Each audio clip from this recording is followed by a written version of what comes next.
है। सभा स्तर पर उपस्थित सम्मानित जनता जनार्दन से अनुरोध करती हूँ कि माननीय प्रधानमंत्री जी का स्वागत खड़े होकर तालियों की गड़गड़ाहट के साथ आप सभी लोगों की तालियों की गड़गड़ाहट रुकनी नहीं चाहिए। मोदी मोदी मोदी मोदी।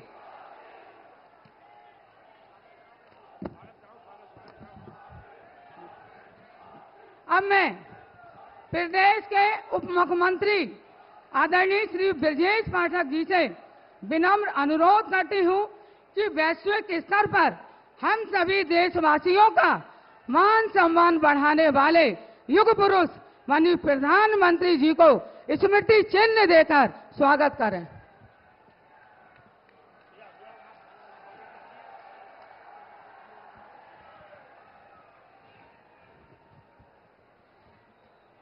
भारत के सुदूर गांव में बैठी मेरी मां बहन को पीएम आवास के रूप में पक्की छत देने वाले, इज्जत घर देकर महिलाओं का मान सम्मान बढ़ाने वाले, गैस कनेक्शन देकर धुएं से मुक्ति दिलाने वाले, स्वास्थ्य सुरक्षा कवच आयुष्मान कार्ड देने वाले, मातृ शक्ति के लिए नारी शक्ति बंधन अधिनियम लाकर राजनीतिक भागीदारी दिलाने वाले, नारी शक्ति को मान सम्मान सुरक्षा की गारंटी और बुंदेलखंड के हर घर को जल देने वाले देश की शान यशस्वी प्रधानमंत्री आदरणीय श्री नरेंद्र मोदी जी का नारी कल्याण के कार्यों के लिए हमीरपुर, जालौन और झांसी लोकसभा की नारी शक्ति हार्दिक स्वागत एवं अभिनंदन वंदन करना चाहती है। हमारी उर्मिला दीक्षित जी जो कि जिला अध्यक्ष जालौन से हैं, हमारी राठ विधायक मनीषा अनुरागी जी और रश्मि आर्य जी विधायक और सभी मंचासीन मातृ शक्ति से आग्रह करती हूं कि आप आएं और माननीय प्रधानमंत्री जी को चुनरी देकर और स्मृति चिन्ह परम पूज्य स्वामी ब्रह्मानंद जी महाराज का देकर उनका स्वागत करें।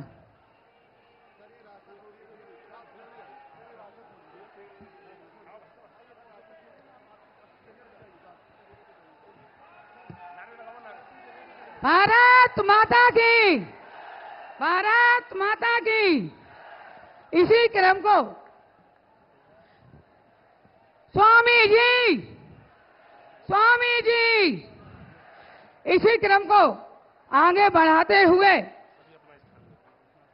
सभी अपना स्थान कृपया करके ले लीजिए। इसी क्रम को आगे बढ़ाते हुए हमीरपुर महोबा संसदीय क्षेत्र के दाग विहीन जातिवाद से दूर आदरणीय सांसद और भारतीय जनता पार्टी के हमारे प्रत्याशी आदरणीय कुंवर पुष्पेंद्र सिंह चंदेल जी से अनुरोध करती हूं कि पुष्प कलिका देकर माननीय प्रधानमंत्री जी का स्वागत वंदन करें। आदरणीय सांसद जी।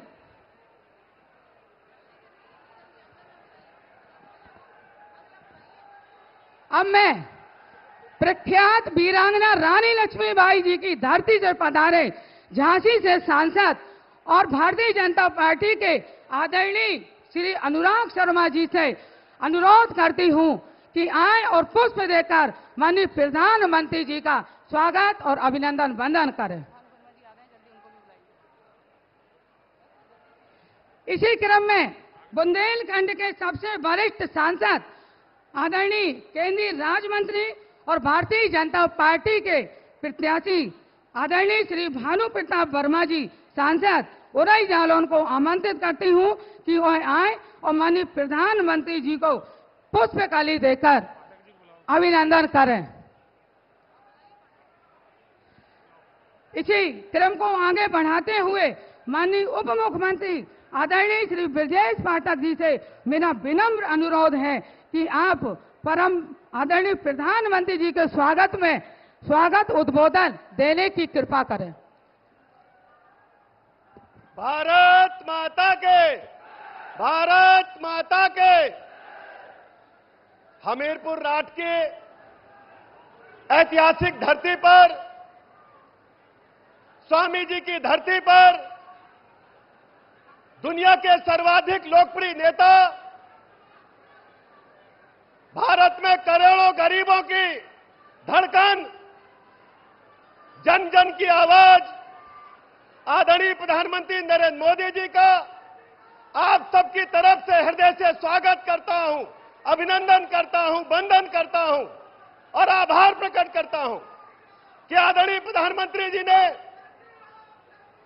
अपना बहुमूल्य समय निकाल करके बुंदेलखंड की इस धरती को अपना आशीर्वचन देने के लिए अपना समय निकाला। हम सब जानते हैं बुंदेलखंड की धरती हमेशा ऐतिहासिक प्रमाणों से भरी हुई है। यह वही धरती है जहां झांसी की रानी ने अंग्रेजों के खिलाफ लड़ते हुए उनके छक्के छुड़ाने का काम किया था। आज नारी शक्ति बंधन अभियान ला करके आदरणीय प्रधानमंत्री जी ने नारी शक्ति को फ्रंट फुट पर लाने का काम किया है। मैं आप सबकी तरफ से करोड़ों उपस्थित सभी लोगों की तरफ से, उत्तर प्रदेश के 25 करोड़ लोगों की तरफ से आदरणीय प्रधानमंत्री जी का हृदय से पुनः आभार प्रकट करता हूं।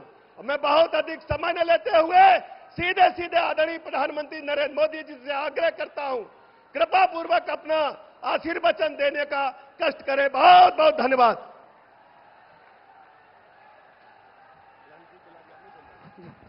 स्वागत है भाई, स्वागत है, स्वागत है भाई, स्वागत है। अब जिस पल का हम सभी को इंतजार था, भारत माता की, भारत माता की, भारत माता की। पूरे गावन गावन से जीतती जनता आई है। सब जने का हमार राम राम।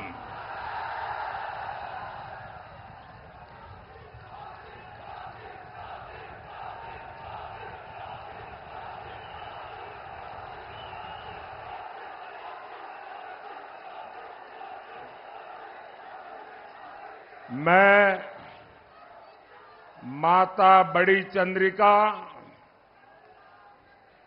और जमुना माता की धरती को श्रद्धापूर्वक प्रणाम करता हूं। मैं रानी लक्ष्मीबाई की कर्मभूमि बुंदेलखंड को नमन करता हूं। बुंदेलखंड के लोग राष्ट्रहित के लिए सबसे आगे खड़े होने वाले लोग हैं। जिसको 4 जून का नतीजा जानना हो, वो बुंदेलखंड में ये दृश्य देख लें।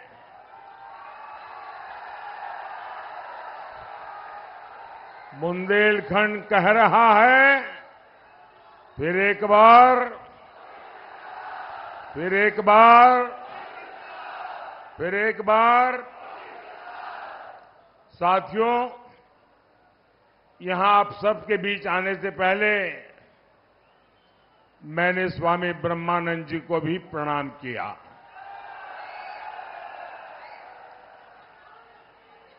स्वामी ब्रह्मानंद जी जैसे महान सेनानी, महान राष्ट्र संत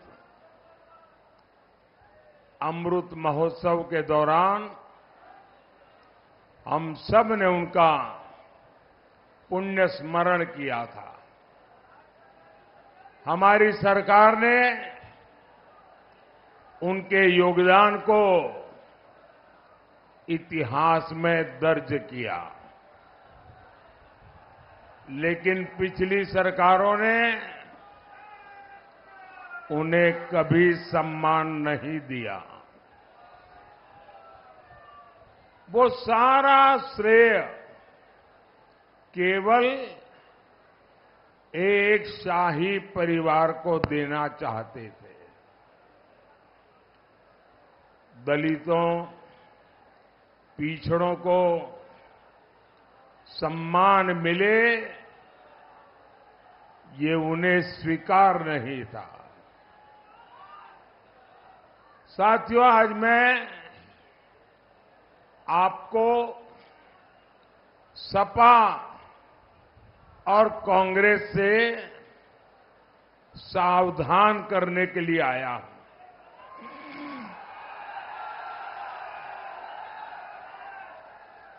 सपा कांग्रेस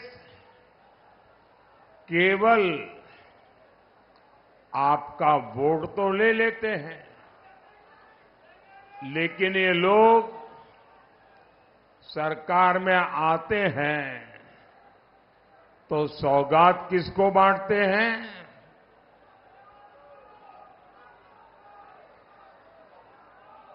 वे सौगात उनको बांटते हैं जो उनके लिए वोट जिहाद करता है।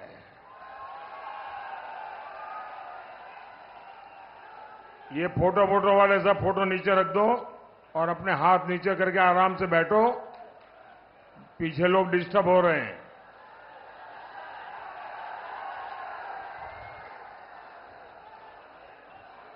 ये सब माताएं बहनें भी अपनी जगह पे बैठे जरा।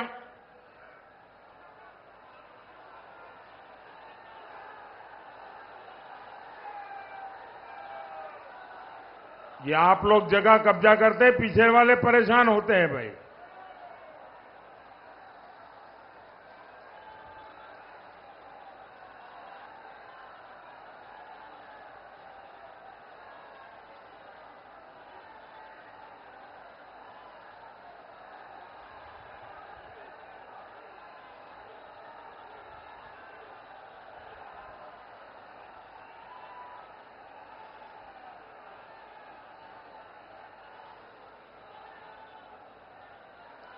भारत माता की, भारत माता की। भाइयों बहनों, इस बार तो सपा कांग्रेस ने चुनाव से पहले ही इरादे साफ कर दिए हैं। कांग्रेस कह रही है कि वो सबकी संपत्ति की जांच कराएगी। फिर आपकी संपत्ति में से एक हिस्सा अपने जो वोट जिहाद करने वाली वोट बैंक है, उन लोगों को दे देंगे। आप मुझे बताइए भाइयों, आपकी संपत्ति किसी भी सरकार को आप छीनने देंगे क्या? अगर मेरी बात पहुंची है तो सब लोग जवाब देना। क्या किसी भी सरकार को आप अपनी संपत्ति छीनने देंगे क्या? किसी को लूटने देंगे क्या? आपके माता पिता ने जो मेहनत करके कमाया है, उस पर आपका अधिकार है कि नहीं है? वो आपको मिलना चाहिए कि नहीं मिलना चाहिए? लेकिन ये सपा कांग्रेस वाले अपने चुनावी मैनिफेस्टो में कह रहे हैं कि वो एक्सरे निकालेंगे। आपके पास कितनी जमीन है, आपका घर कितना बड़ा है, आपके पास कोई गहने हैं क्या, आपका मंगलसूत्र कहां पड़ा है, और फिर आपकी जरूरत से ज्यादा जो भी है, जिसके पास नहीं है, वो वोट जिहाद वालों को बांट देंगे। क्या आपने अपने माता पिता की संपत्ति को बांटने देंगे क्या? आप फोटो निकालने में मशहूर हैं कि सुनते भी हैं? लग नहीं रहा है, आप सुनते हैं। आपको फोटो में ज्यादा इंटरेस्ट है।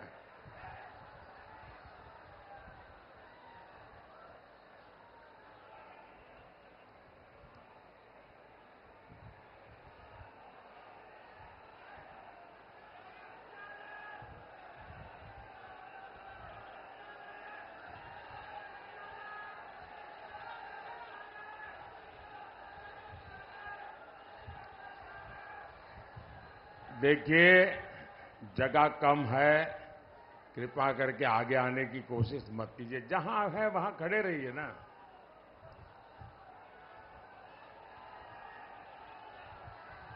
अगर आप इजाजत दें तो मैं बोलना शुरू करूं। आप इजाजत दें तो मैं बोलना शुरू करूं। साथियों, बाबा साहब आंबेडकर ने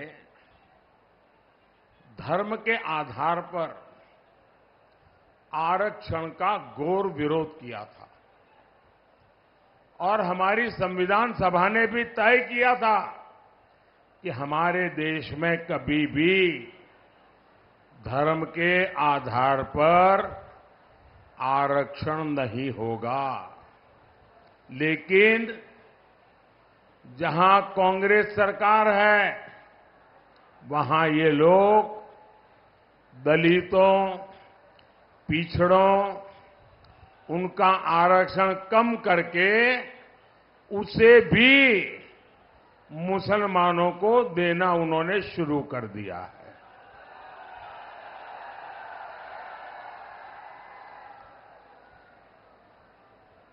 आप जानकर के आश्चर्य होगा ये संविधान की कैसी अवहेलना करते हैं। बाबा साहब आंबेडकर के सपनों को कैसे चूर चूर करते हैं। उन्होंने कर्नाटका में क्या किया? कर्नाटका में जितने भी मुसलमान हैं उन सबको रातों रात उन्होंने ओबीसी बना दिया। एक थप्पा मार के कागज निकाल दिया। इसका परिणाम यह हुआ कि जो पिछड़ों का आरक्षण था उसमें वो आ गए तो सारा डाका डाल करके ले गए और सारे पिछड़े रह गए। और यही मॉडल ये पूरे देश में लागू करना चाहते हैं।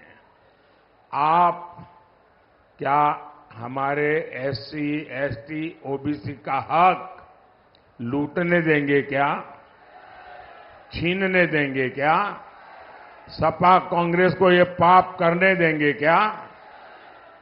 साथियों, इतना ही नहीं, अब ये संविधान बदलकर एससी, एसटी, ओबीसी का पूरा आरक्षण मुस्लिमों को देना चाहते हैं।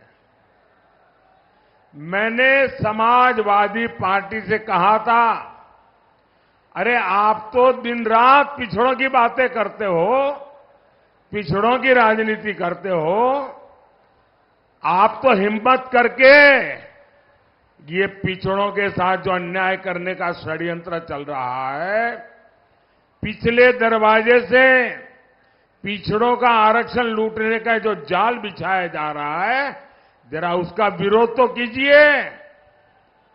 लेकिन ये सपा वाले मुंह पर ऐसा ताला लगा के बैठ गए, ऐसा ताला लगा करके बैठ गए कि वो बोलने को तैयार नहीं है। क्या ये सपा वालों को भी माफ कर सकते हैं क्या? साथियों, कांग्रेस आपका आरक्षण खत्म कर रही है और सपा उसका समर्थन दे रही है। और किसकी खातिर? सिर्फ और सिर्फ जो वोट जिहाद करते हैं वो वोट बैंक के खातिर करना चाहते हैं। साथियों, सपा वाले तुष्टीकरण के लिए किसी भी सीमा तक जा सकते हैं। हमारे कल्याण सिंह जी देश के इतने महान नेता थे, उन्होंने पिछड़ों का इतना सम्मान बढ़ाया, उनका निधन हुआ तो सपा के मुखिया उन्हें श्रद्धांजलि देने तक नहीं गए। और कारण क्या है? कारण यही है कि हमारे कल्याण सिंह जी बाबूजी राम भक्त थे, इसलिए मृत्यु के बाद भी कल्याण सिंह जी ने राम मंदिर के लिए अपनी सरकार बलिदान कर दी थी। अगर ये बाबूजी को श्रद्धांजलि देने जाते तो इनका वोट बैंक नाराज हो जाता। और वोट बैंक को खुश करने के लिए लोग क्या करते हैं? जब यूपी में एक माफिया की मौत होती है तो ये उसकी कब्र पर फातिहा पढ़ने पहुंच जाते हैं। साथियों, सपा कांग्रेस के कुशासन में बुंदेलखंड ने कितनी पीड़ा झेली है, कितनी बदहाली यहां हुई थी, ये लोग भूले नहीं हैं। एक जमाना था जब सूखा बुंदेलखंड की पहचान बन गया था। बूंद बूंद पानी के लिए हमारा बुंदेलखंड तरसता था। और सपा कांग्रेस की सरकारें क्या करती थी? योजनाएं निकालती थी, फीते काटती थी, दिए जलाती थी, अखबारों में एडवर्टाइजमेंट देती थी और फिर पैसा खा जाती थी। गर्मी में पानी की ट्रेनें चलाने की नौबत आ जाती थी। इतना ही नहीं, दुर्भाग्य तो वो था कि लोग स्टेशन पर जब ट्रेनें चलती थी वहां पहुंच करके शौचालय में जो पानी आता है ट्रेन में, उसमें से भी पानी भर करके घर ले जाने के लिए एक दूसरे के साथ धक्का मुक्की करने की नौबत आती थी।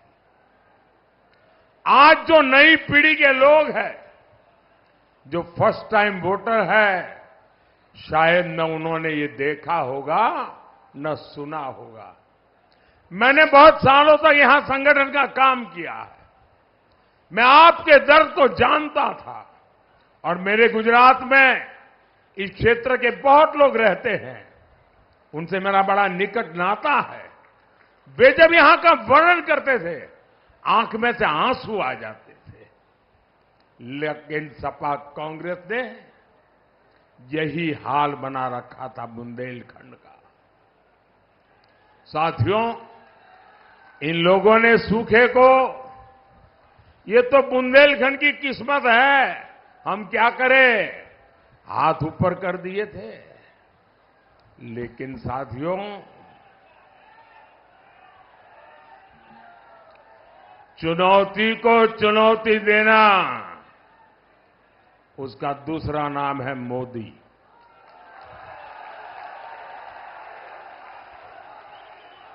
और चुनौती से जो टकराता है वही तो मोदी कहलाता है।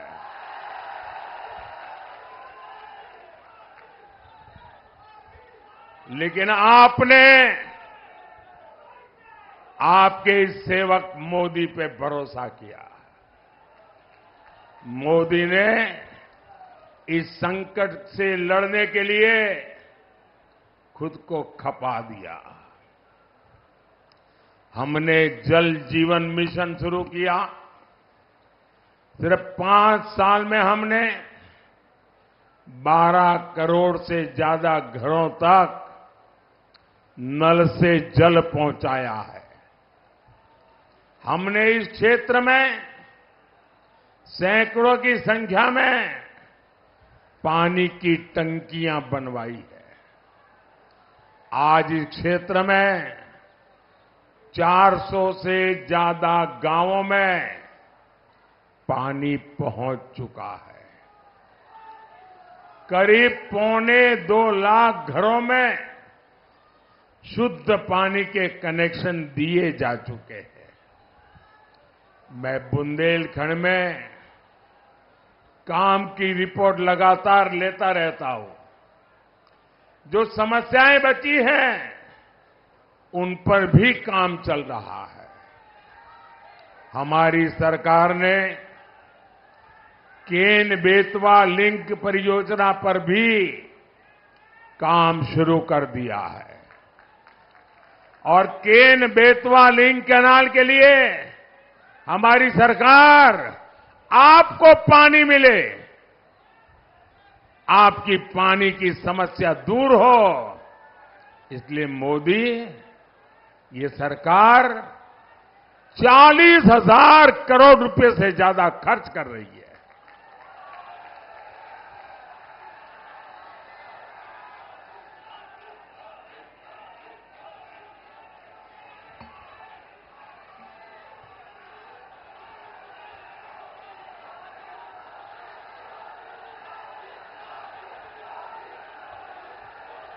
जब ये योजना पूरी होगी तो बुंदेलखंड के इतिहास में एक नया अध्याय शुरू होगा।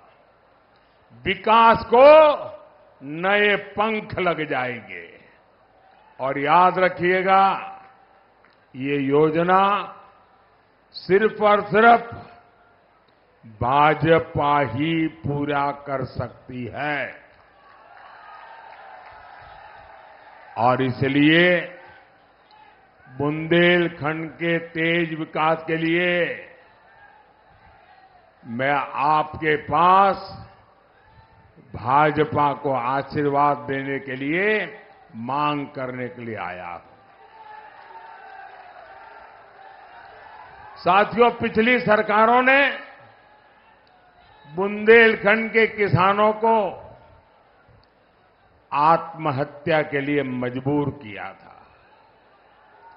आज मोदी ने हमीरपुर, झांसी और जालौन में किसान सम्मान निधि के 1,800 करोड़ रुपए, 1,800 करोड़ रुपए किसानों के खातों में जमा किए हैं। हमने जालौन और हमीरपुर में स्टोरेज फैसिलिटी बनाई है। यूरिया की जो बोरी दूसरे देशों में 3,000 की है, वो भाजपा सरकार आपको 300 रुपये से भी कम कीमत पर दे रही है। हम गरीबों को मुफ्त राशन, मुफ्त इलाज और पक्के मकान दे रहे हैं। और मोदी सिर्फ इतने पर ही नहीं रुका है। अगले 5 वर्षों में ये सुविधाएं हर गरीब तक पहुंचेगी।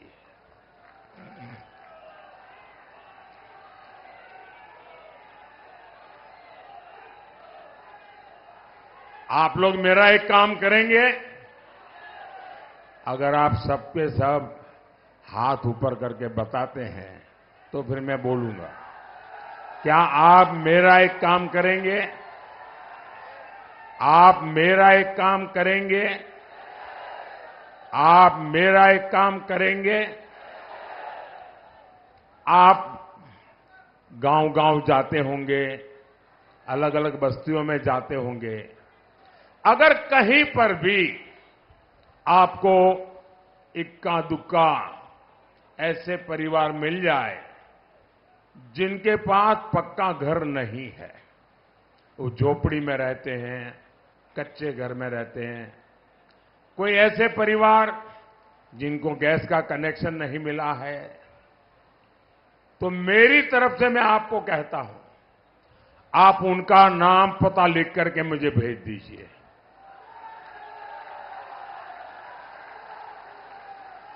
और उनको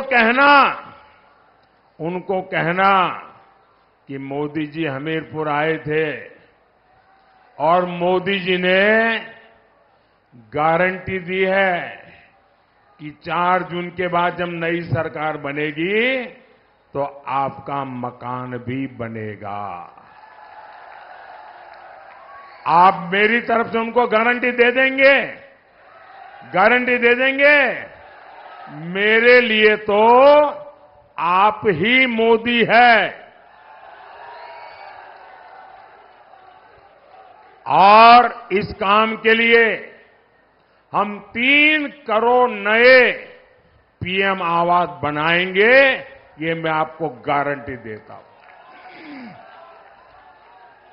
साथियों, हर परिवार में आजकल बुजुर्ग होते हैं, माता पिता, दादा दादी, चाचा चाची, नाना नानी, और जो बेटे बेटी कमाते हैं उनके पास 2 जिम्मेवारी होती है। एक तो अपने बुजुर्गों की सेवा करना, उनकी चिंता करना, खुद का ख्याल रखना और अपने बच्चों की परवरिश करना। और 70 साल की आयु के बाद कोई न कोई छोटी मोटी बीमारी तो आ ही जाती है, तो स्वाभाविक जो बेटा बेटी कमाते हैं उन पर एक नया खर्च आ जाता है, 1000-2000 रुपया। कभी बड़ी बीमारी आ जाए तो सब कुछ गिरवी रख देना पड़ता है। और इसलिए जो बेटे बेटी कमाते हैं उन पर आर्थिक बोझ न पड़े, इसलिए मोदी ने तय किया है कि आपके परिवार के कोई भी व्यक्ति हो, आपके परिवार के 70 साल से ऊपर के जो भी लोग होंगे, अगर उनको बीमारी हुई, इलाज की जरूरत हुई, तो खर्चा आपका बेटा मोदी करेगा। अब वो इलाज का खर्चा आपको नहीं करना पड़ेगा।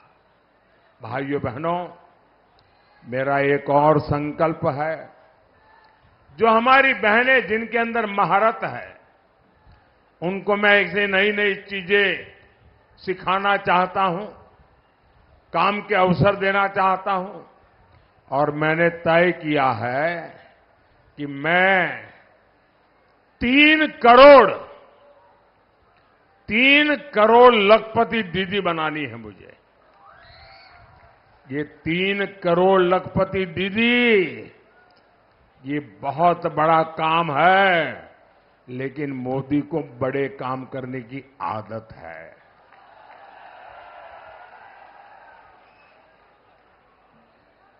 और ये मोदी की गारंटी है। और इसके लिए मुझे आपके आशीर्वाद चाहिए। साथियों, पिछली सरकारें कहती थी बुंदेलखंड तो बिहड़ है, बिहड़, वहां कौन जाएगा? मैं कहता हूं, बुंदेलखंड वीरता और विकास की धरती है। और वो कहते थे कौन जाएगा, मैं कहता हूं कौन नहीं आएगा। आज बुंदेलखंड एक्सप्रेसवे यहां विकास को रफ्तार दे रहा है। एक्सप्रेसवे के किनारे उद्योग धंधे लग रहे हैं। हमीरपुर में बड़ी बड़ी कंपनियां आ रही है। सुमेरपुर में सीमेंट फैक्ट्री भी लगी है। भाजपा सरकार देश में 2 डिफेंस कॉरिडोर बना रही है। मोदी ने तय किया एक डिफेंस कॉरिडोर वीरों की धरती बुंदेलखंड में बनेगा। हमारा प्रयास है कि युवाओं को बुंदेलखंड छोड़ करके जाना न पड़े। हमारा संकल्प है बुंदेलखंड उद्योग और रोजगार का केंद्र बने। साथियों, आज आल्हा उदल की धरती से मैं एक और प्रश्न पूछना चाहता हूं। आप मुझे बताइए, राष्ट्र का स्वाभिमान, इस मिट्टी का सम्मान कुछ इससे भी ऊपर हो सकता है क्या? हो सकता है क्या? मोदी ने कश्मीर से 370 हटाई। मोदी ने पाकिस्तान को मुंहतोड़ जवाब दिया। देश के स्वाभिमान के लिए मोदी दुनिया की बड़ी बड़ी ताकतों से भिड़ा। क्या ये सब इसलिए था कि कांग्रेस इस पर पानी फेरने की बात करे?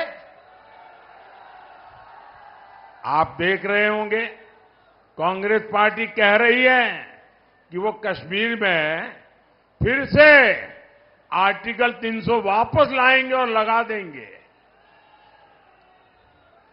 कांग्रेस आजकल हमें धमकी दे रही है कि पाकिस्तान से डरो, पाकिस्तान के पास एटम बम है। मैं तो कहता हूं कांग्रेस के लोगों को बुंदेलखंड की इस धरती पर आकर समझना चाहिए कि वीरता क्या होती है।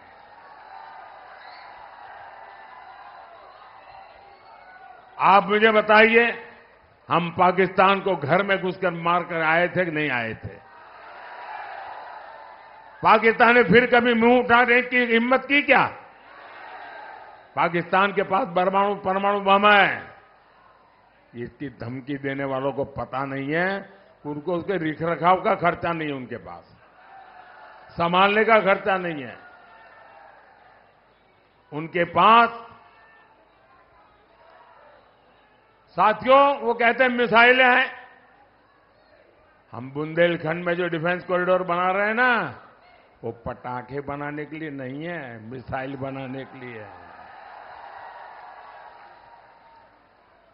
पाकिस्तान का डर दिखाकर वोट मांगने वालों को आप वोट देंगे क्या? जो पाकिस्तान का डर दिखाते हैं वो वोट देने लायक है क्या? है क्या? साथियों, 20 मई को आपका वोट सशक्त भारत, विकसित भारत, इसकी गारंटी होगा।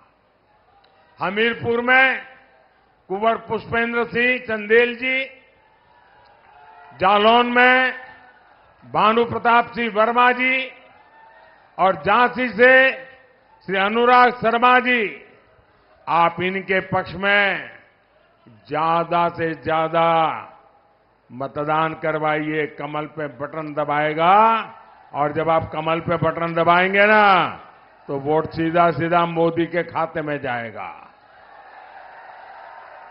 तो ज्यादा से ज्यादा मतदान करवाएंगे, पोलिंग बूथ जीतेंगे। 10 बजे से पहले मतदान हो जाए ऐसा करेंगे। पहले मतदान फिर जलपान, मेरी बात मानेंगे? अच्छा, मेरा एक और काम करेंगे। कमाल है यार, मैंने मेरा काम कहा तो ठंडे पड़ गए।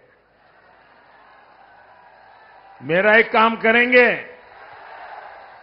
सबके सब जरा हाथ ऊपर करके बताओ तो मैं बताऊं। करने वाले हैं तो वही हाथ ऊंचे करे, फालतू में हाथ ऊपर मत कीजिए। करेंगे?